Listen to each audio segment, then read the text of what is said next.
Hi, in this video, I'm looking at solving linear equations that have brackets in them. So we're solving equations with brackets. And what we're looking at are equations such as 2 outside of x plus 5 is equal to 28. So we've got x plus 5 all being multiplied by 2, and our result was 28, and we want to know what value for x makes this equation work. So to do this, we're going to have a look at what our bracketing means. If we have a number in front of something and there's nothing in between, it means that there's an invisible multiplier.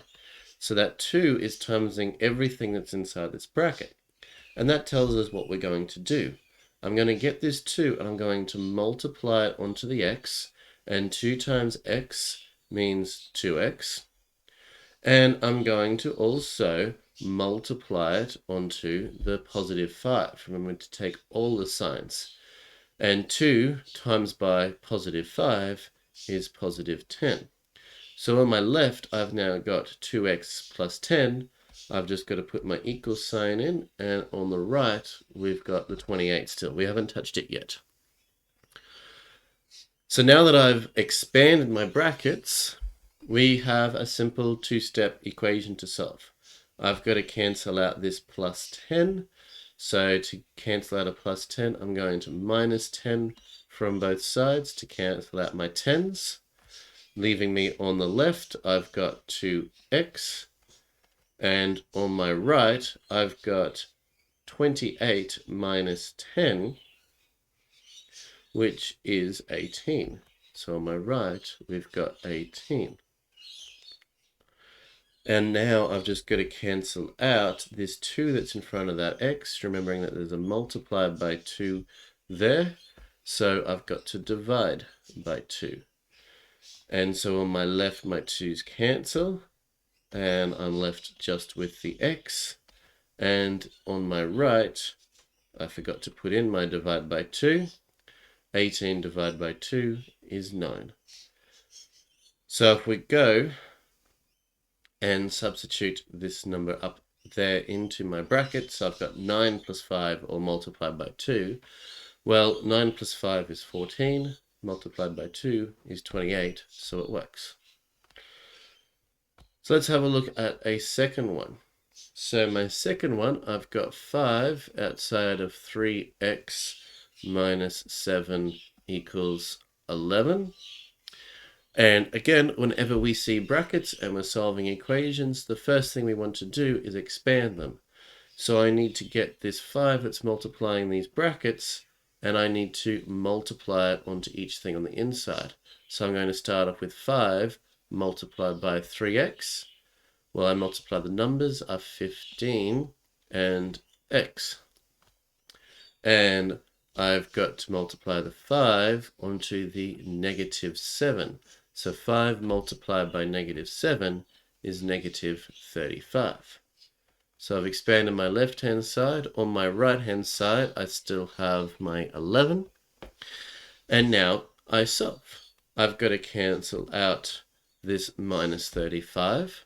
So I'm going to add 35 to both sides, which cancels out my 35s, leaving me on my left, I've got 15x, and on my right, 11 plus 35 is 46. On my left now, I've got 15x, so to get rid of that 15, because I'm multiplying by 15, I'm going to divide by 15 to both sides. And that cancels out my 15s. So on my left, I've got x. On my right, I've got 46 divided by 15. And that would be the fraction 46 over 15. Or if you prefer a decimal, then that would be 3.07. And that's the second one done. So let's have a look at a third. Make sure we can do this process for other ones. So a third example is I've got 8 outside of 2 minus 3x equals 20.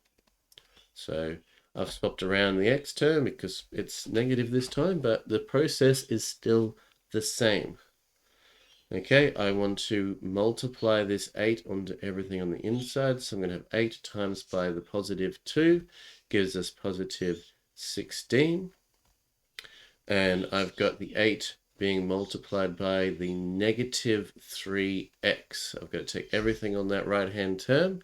So 8 multiplied by negative 3x is negative 24x. So I've expanded my left, my right is still equals 20. So now I just got to solve. The first thing I've got to get rid of this time is this positive 16 over here. So I'm going to minus of 16 from both sides, which cancels out our 16s, leaving us with a minus 24x equaling, well, on our right, I've got 20 minus 16, which gives us 4. Now on the left, I've got negative 24 multiply my x, so I've got to divide by negative 24 to cancel it out. So on my right, I've got to divide by negative 24. So that's going to cancel out our 24s, leaving me on the left, I've just got x, and on the right, we've got 4 divided by negative 24. And as a fraction, this is negative 1/6, or if you want the decimal, it's negative 0.17. And that's that one. So even if the order in the brackets are changed, still the same process. Multiply everything on the brackets by the number out the front, and then solve through as normal. And just to make sure, we'll do one last one, which will be number 4. And I've got negative 6 outside of 5 plus 2x equaling negative 13. So I've thrown in a few negatives in there. Still, the process is the same. I've got negative 6 multiplying everything on the inside of this bracket. So negative 6 multiplied by 5 is negative 30. And negative 6 multiplied by the plus 2x is going to be, well, negative 6 times 2 is negative 12x. And my right is still negative 13. On my left, I now have this negative 30 I want to cancel out, which means I'm going to add 30 to both sides. So my negative 30 and my plus 30 cancel, leaving me with negative 12x on my left. And on my right, I've got negative 13 plus 30. And if we do that, that's 17. I now have to cancel out this negative 12 that's multiplying my x. So I'm going to divide by negative 12 off both sides. So cancel off these 12s, or negative 12s, which means on the left we have x, and on my right, well, 17 divided by negative 12, well, that's just going to be the fraction negative 17 over 12, but if you want the decimal, that would be negative 1.42, and there we have it. So, if you are requiring to solve equations that have brackets in them, your first step is to expand the brackets. And then after that, you'll have a simpler equation which we have the skills to solve.